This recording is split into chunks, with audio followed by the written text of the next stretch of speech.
Le Seigneur ne vous laisse pas orphelin. Il reviendra vers vous, alors votre cœur connaîtra la joie. Alléluia. Alléluia, Alléluia, Alléluia, Alléluia, Alléluia, Alléluia, Alléluia, Alléluia. Le Seigneur soit avec vous. Et avec votre esprit. Évangile de Jésus-Christ selon saint Jean. Gloire à toi, Seigneur. À l'heure où Jésus passait de ce monde à son Père, il leva les yeux au ciel et pria ainsi. Père, l'heure est venue. Glorifie ton Fils, afin que le Fils te glorifie. Ainsi, comme tu lui as donné autorité sur tout être vivant, il donnera la vie éternelle à tous ceux que tu lui as donnés. Or, la vie éternelle, c'est de te connaître, toi le seul vrai Dieu, et de connaître celui que tu as envoyé, Jésus-Christ. Moi, je t'ai glorifié sur la terre, en accomplissant l'œuvre que tu m'avais confiée. Toi, Père, glorifie-moi maintenant auprès de toi. Donne-moi la gloire que j'avais auprès de toi avant le commencement du monde. J'ai fait connaître ton nom aux hommes que tu as pris dans le monde pour me les donner. Ils étaient à toi, tu me les as donnés, et ils ont gardé fidèlement ta parole.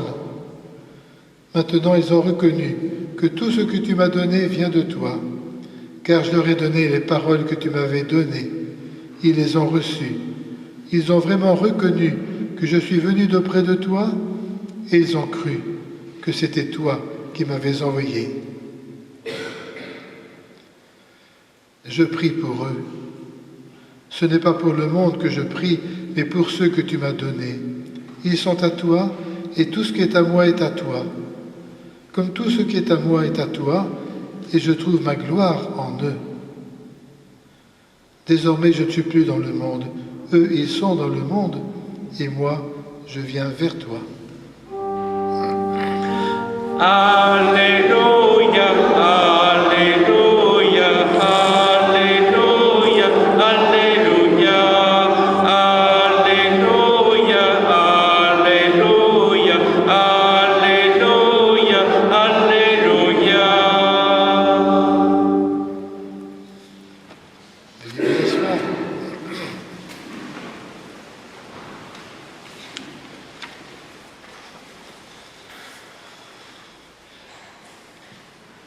Chers amis, nous sommes au chapitre 17 de Saint Jean, et ce texte que je viens de proclamer pour vous fait partie de ce qu'on appelle la prière de Jésus. Très dense, vous l'avez senti, et quelquefois un petit peu difficile à entendre comme ça. C'est la prière de Jésus, comme nous l'avons dans les autres évangélistes, Saint Matthieu, Saint Marc, Saint Luc, avec le Notre Père. Père, que ton règne arrive, que ta volonté soit faite, que tu sois connu et aimé sur la terre. Jésus parle à son Père. Tout vient du Père et tout va vers lui, à commencer par notre propre vie, la vie de Jésus comme la nôtre. Vous avez remarqué peut-être qu'il y a 7 fois le mot gloire dans ce texte. Qu'est-ce que c'est que la gloire? Étymologiquement, la gloire, c'est ce qui a du poids. Et en termes bibliques, c'est la perfection absolue. La perfection absolue.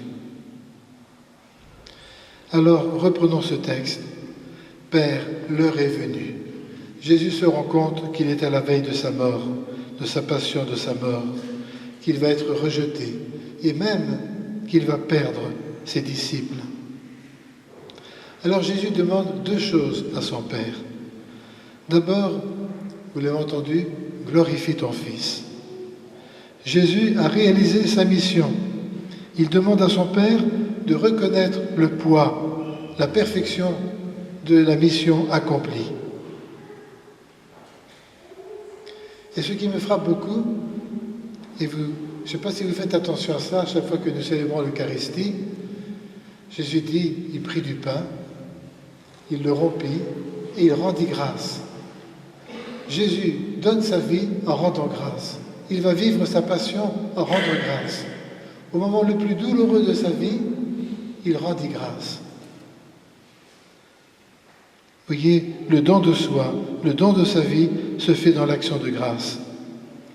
Jésus demande au Père de le glorifier, la mission qui lui avait été confiée par le Père, il l'a remplie jusqu'à l'extrême, jusqu'à aimer au moment le plus douloureux, jusqu'à aimer ceux qu'il faisait mourir.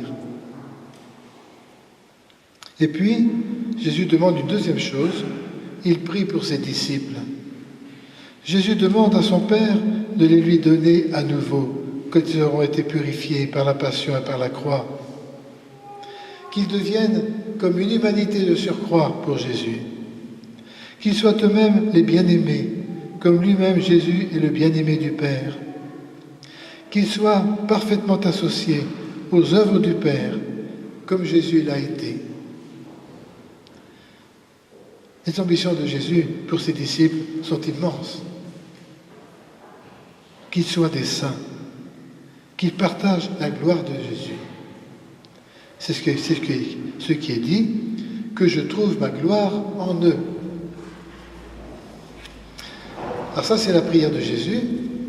Nous avons dans la première lecture entendu que les apôtres étaient réunis au Cénacle, là où Jésus avait donné son corps, pris du pain et dit « c'est mon corps », avant de mourir. Et bien ils reviennent dans cette pièce haute, au Cénacle, pour prier, et il y a Marie qui est avec eux.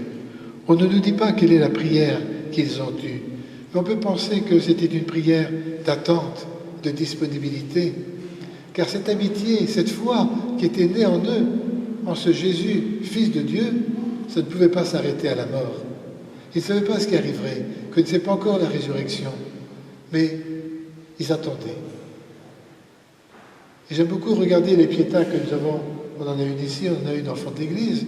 Tous les artistes qui ont sculpté des piétas ont toujours montré une vierge, parce que c'est terrible pour une maman de perdre son fils. Eh bien, triste, certes, mais jamais désespéré. Et sans doute que la prière de ses disciples au Cénacle devait être nourrie par les psaumes. Regardez ce beau psaume que nous avons chanté tout à l'heure. Ma lumière et mon salut, c'est le Seigneur. De qui aurais-je crainte? Le Seigneur est le rempart de ma vie. Devant qui tremblerais-je? Et je demandais une chose au Seigneur, c'est d'habiter la maison du Seigneur. Alors, nous en arrivons à notre propre prière. Que nous soyons des priants, chers amis, comme nous le faisons ce matin, réunis en Église, pour rencontrer le Christ, pour le prier, et puis aussi dans le sanctuaire de notre cœur. Que notre cœur soit une maison de prière, une maison remplie de beaucoup de monde, à commencer par nos plus proches, mais en élargissant aussi, comme le cœur de Jésus, qui est venu pour la multitude, qui est venu pour tous les hommes, de toutes les générations. Que nous sachions, voyez, nous en remettre entre ses mains, chargés des épreuves, des difficultés, de ceux que nous rencontrons, de leurs espoirs aussi, de leurs attentes. Voilà, nous les avons rencontrés, nous portons ça dans notre prière. C'est notre rôle de chrétien. Le Concile Vatican II l'a très bien dit, comme ouverture du texte sur l'Église, qu'on appelle Lumen Gentium, les tristesses et les angoisses des hommes de ce temps, les joies et les espoirs, en particulier des plus pauvres, sont aussi les joies et les espoirs, les tristesses et les angoisses des chrétiens.